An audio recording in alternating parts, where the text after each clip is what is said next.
Welcome to Rabbit Tales. Today, we're diving into a new story. Filled with emotions and drama, let's get started. My stepdaughter's prank went too far, causing a major conflict in our family. Now, my marriage and relationship with her may never be the same.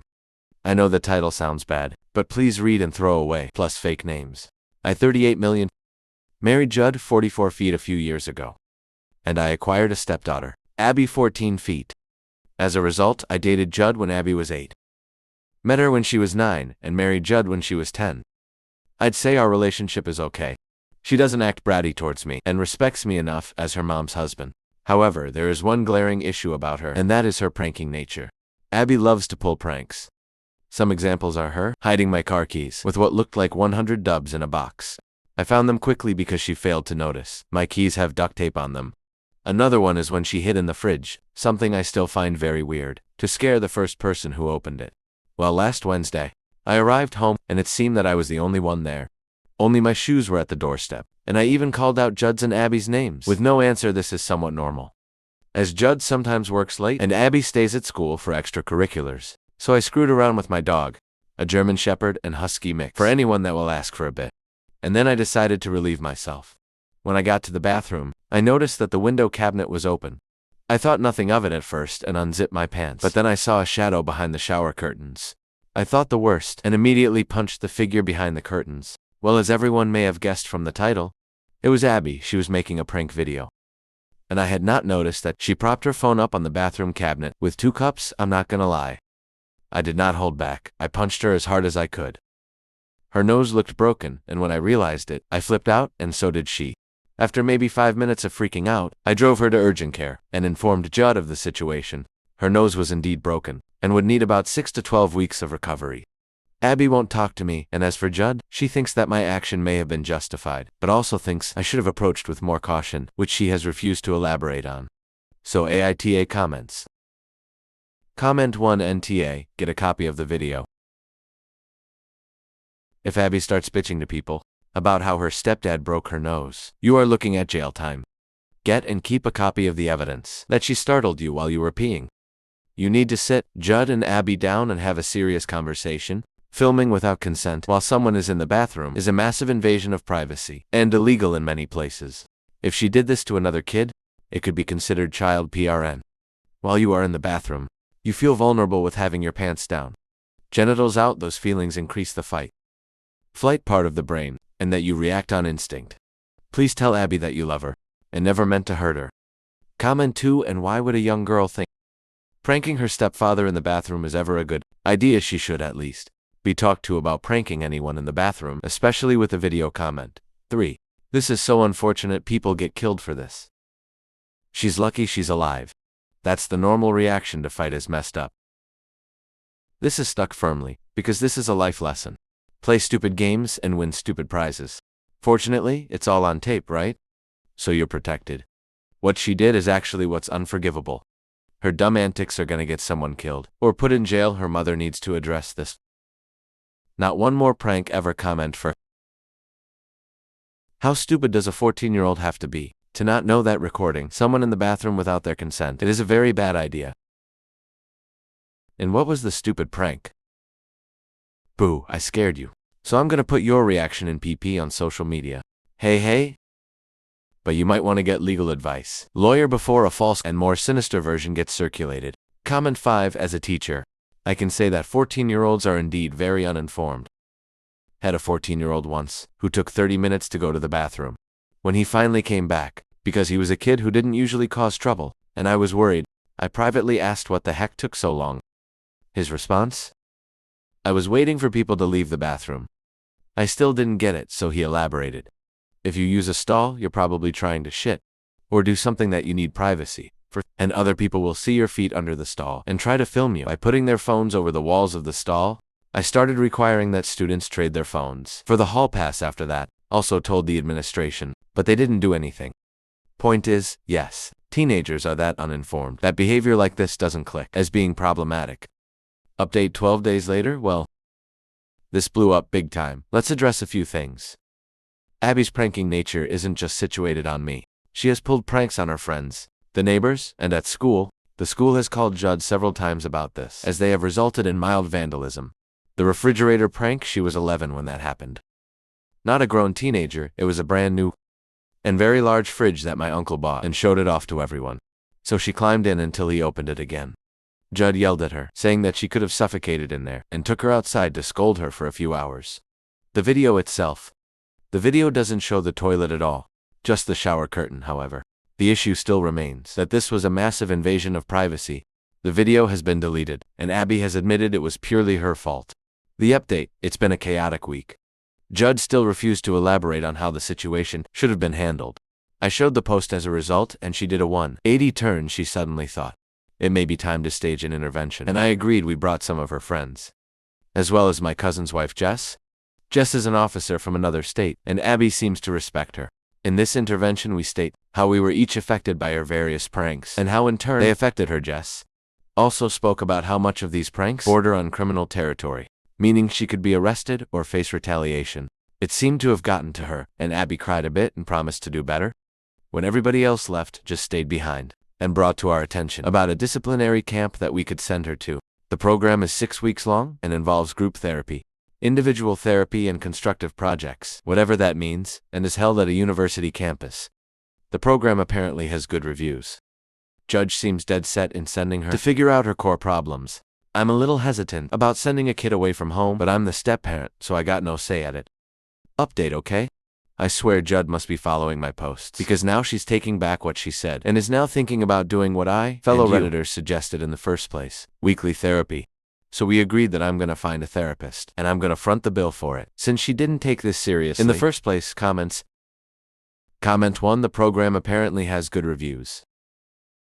Try to get more than just reviews. The troubled teen industry is pretty horrifying. There's a troubled teen subreddit for survivors. It's brutal. Oop. I'm aware. That's why I'm hesitant about this comment, too. Thank God. I'm glad you're aware of the troubled teen industry. My heart sank so low when I read that your friend was suggesting it. Maybe it's legit, but I do feel it's a bit of an extreme response. Abby seems like a mostly good kid, who just has this one stupid thing that's got stuck in her brain, normal teen stuff. I find it interesting that Judd did a 180 after reading a post and now seems to be going from one extreme to the other. No real punishment to all punishment. I would think a bit more about that. I realize you're a step-parent and likely have no say in how Abby is parented, but I find it very concerning that your wife seems to be so easily influenced by outsiders. Honestly, if Abby's able to keep to her word too, if not end her pranks entirely, at least tone it down, I'd say you're all in the clear. Maybe suggest to Judd that you keep this program in reserve, in case she needs it, and that she has a chance to prove she's learned her lesson first. Comment 3. Sent away seems extreme. Have you looked into this program? Is it held at a religious college? She might just end up abused at some of these types of teen rehabilitation camps, and also just exposed to kids that are worse. I realize it might not be your call, but I would suggest try local therapy first, way before sending a kid off. Oop. And I agree, sending a kid away from home will probably just damage them more. But Judd seems intent on dishing out the harshest punishment, immediately thinking that this will nip it at the bud. Or she doesn't want to be seen as an enabler. She changed opinions real fast when I showed her the original post. New update 7 months later. Well, it's been 7-ish months, and there have been a few developments. Let's address some more things before getting there.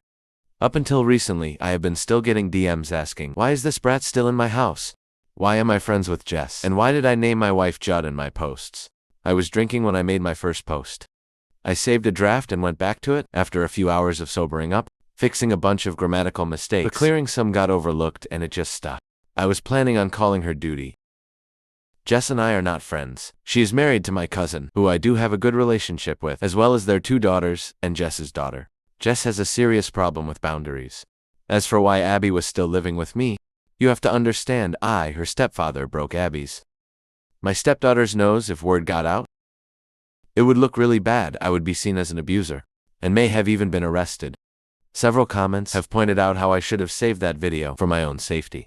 I was pretty much going insane at that point, and my wife thought nothing of it, thinking I should have just let this go until I showed her my original post. To be honest, I wanted to keep the intervention that we had smaller, that didn't involve her friends, because I felt they did not need to know about it. I just wanted her grandparents, and just to show up. But I was convinced otherwise. Update.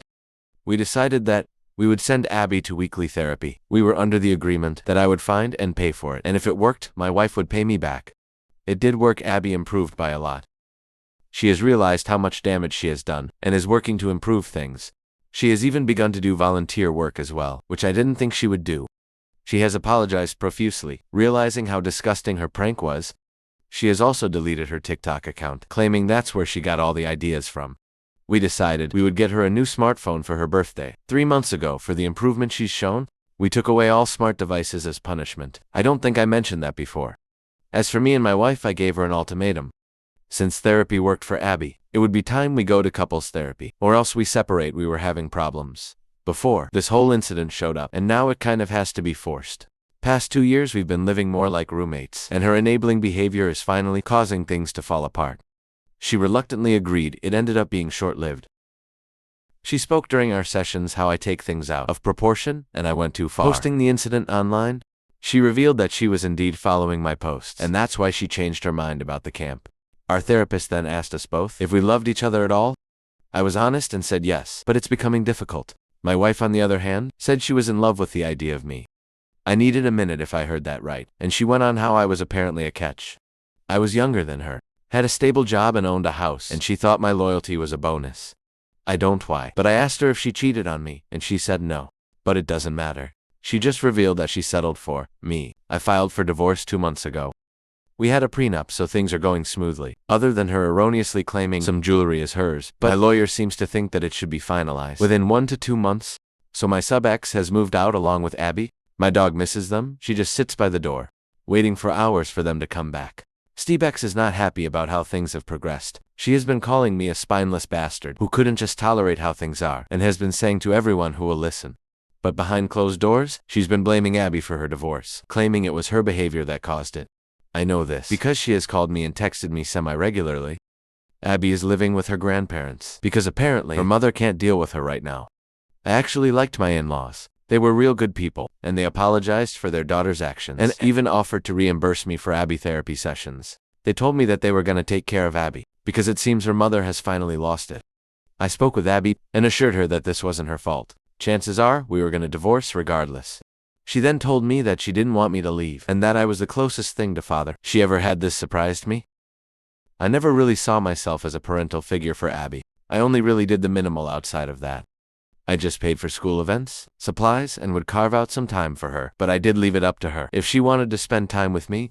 I told her that maybe when she turns 18, we can pick up where we left off, but until then, I don't think we can see each other. Her mother would definitely try to keep her away from me, and to be honest, I need some time away from Abby as well. Things are so quiet at home that it's relaxing. So there you go, I don't even care if my Stepdaughter finds this post. TLD. Sent Abby to therapy, it worked. But now me and her mother are divorcing, and things are just falling apart. Comments. Comment 1. I figured this was where this was headed. Good for you, you deserve better, and congrats on being smart enough to get a prenup op. You know, when I brought up the prenup, she was hesitant and took about 4 months to get her to sign it. Guess that alone should have screen problems. Comment 2. So? Your ex-wife didn't get the idea that if she loved you and invested in being more than a roommate, you two would still be married. Like, what's the deal here? To your ex, not you advice. Get your dog another dog to be busy. He will forget them at some point. Might also search for a dog daycare somewhere so he can meet other pet friends. Honesty. I think she is just incapable of forming a relationship beyond a superficial one at this point. As for my dog, I did hire a dog walker for her during the day after they moved out. Guess I'll look into doggy daycare too. Now to the next story. Story 2. My broke best friend refused a job at my restaurant, saying being a server is low and not respectable. Original post. This happened just before. My friend is broke. He hasn't worked in over a year. He's running out of savings and has even had to ask his parents to support him. I asked him many times why he doesn't try to get a job that's not in his field. He's got a computer science degree, but has never worked in the field a single day in his life since graduating. He's turned down lots of jobs for reasons. They don't pay him enough. They won't give him a higher up position, right off the bat, etc. I'm well aware he's diluted in that sense, but he has many other good qualities, and that's why I love the guy. So since graduating, the only job he's done is share marketing, something like online investing in Forex. He said he made about $20 a day, and that it was enough for him. He's single, lives in a shared house and doesn't spend much. Whatever makes him happy, right? The thing is, he's totally broke. I don't think he really is making even $20 a day on the shares, because he's run out of money. He's stressed out and won't stop complaining about money problems. This is confusing for me, and I think it comes down to his pride, not allowing him to get a job that's not fit for his ego. Now, I work as a server in a very nice restaurant, and have offered him a job as a server. Many times I have a great relationship with my boss, and after telling him my friend's situation, he didn't hesitate to say he wanted to help and would like to offer him a full-time job. My friend has been turning it down for months, without really giving much of an explanation. Today he called me, saying his parents have cut him off, and asked to borrow money from me. I said that, as a personal rule, I do not lend money to anyone, but that he was welcome to start working tomorrow with me. He again turned down the offer, and I got a bit frustrated, because I'm offering him a solution to his money problem, but he won't accept it, so we got into a bit of a banter. And he finally confessed. He thinks being a server is low, and doesn't get you people's respect. I told him respect is earned by getting off your ass, and doing whatever you have to make ends meet. I asked him if he thinks I'm low, and he backpedaled, saying he didn't mean I in particular was low, but the job itself was. He then straight out told me, nobody can respect me. Working as a waiter in my 30s? Wow, TBA. I'm pretty upset. He thinks I am low for working as a server. I got a degree too, but I couldn't find a job in my field, so I had to take the first job I could. I'm not some prissy prick, thinking I'm too good to serve others. I take pride in being a waiter, and doing a great job. I'm so hurt by his comments. Why is he my friend if he thinks I'm low? I didn't want to say something nasty, or get into an argument with him, so I only told him he was being very offensive, and I felt like he needed time to think about what he said to me. He replied, saying there was nothing to think about, then gave me a list of low jobs, like street sweeper, cleaner, etc., and said it's a fact those are low, not respected jobs. I asked him to apologize. Before this snowballed into a full-blown argument, and he said he stood by what he said. I don't want to overreact, but I don't know if we can keep being friends after this. I really don't know what to do. I don't want to badmouth him, but he should examine his life and learn empathy. I'm a very easygoing and forgiving person, but what he said hurt me, and was idiotic. The man who refuses to work is calling me low. I don't know what to do. L.Dr. Friend is broke. I offered him a job in a restaurant, but he turned it down, saying it is low, and not a well-respected job. Top comments? Comment 1. Honestly, be happy he didn't take the job. Because with that attitude, he wouldn't have lasted long, and tarnished your rep with it. I don't want to overreact. I don't know if we can keep being friends after this. Honestly, don't keep him as a friend. Doesn't seem that you get much out of the friendship. Anyway. Comment, too funny. Pompous ass is too good to work as a waiter, but isn't above asking to borrow money from a waiter, because he's too pathetic to go earn a living. To take care of himself, it's easy. Take the job off the table, because it's not appreciated or respected by him, and it will only end bad for you. And your generous boss, don't lend your friend anything, and let him figure out his problems on his own. Simple life lesson coming update. Reread it November 24th, 2018 next day. I made this post yesterday, asking for advice on how to handle the situation with my friend. Basically, he's very broken, his parents have cut him off. I've been offering him a job in the restaurant. I work in 4 months and he always turned it down. His situation got so bad, he came to me yesterday asking to borrow money.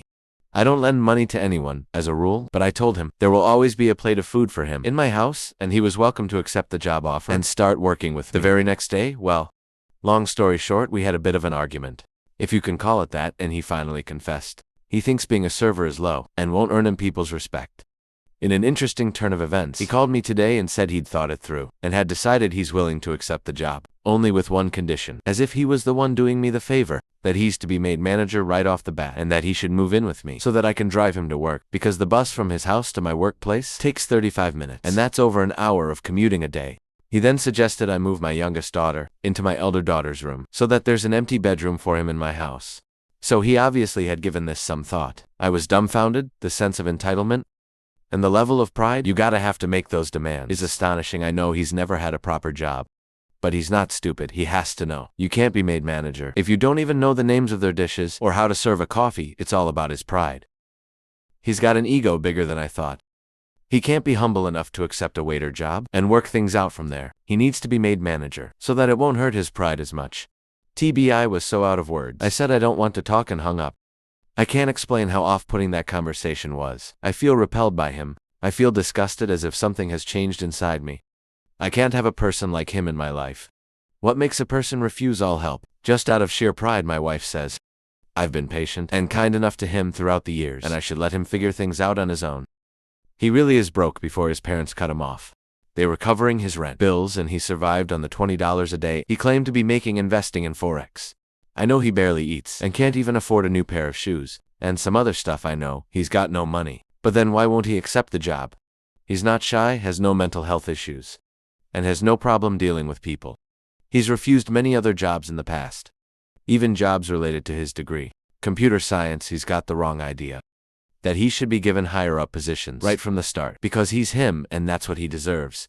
That's the reason he hasn't worked a single day since graduating like a decade ago. Anyway, I've gone to do some deep thinking and reevaluate this friendship because I don't like the person he's becoming. His dad is a bus driver and his mother a retired teacher. They are lovely, humble, down-to-earth people. I think they've done the right thing, cutting him off. I know they're both struggling financially, so it's not fair for their son to leech off them. His mother even had to go back to work, doing some tutoring in order to make some extra money, to be able to support my friend. I'd be so ashamed if I made my 70-year-old mother go back to work, just so I could be sitting at home, dreaming of landing the perfect job, while actively dying to get one. Anyway, I'm rambling. Sorry, I'm just so mad. My wife says it's time to cut the cord and distance ourselves from him. I think she might be right at it. A yellow star has appeared next to my name. Does this mean I'm the sheriff now? Thank you for watching. If you haven't subscribed yet, please do so and hit the notification bell to stay updated with more shocking, real-life stories happening around you.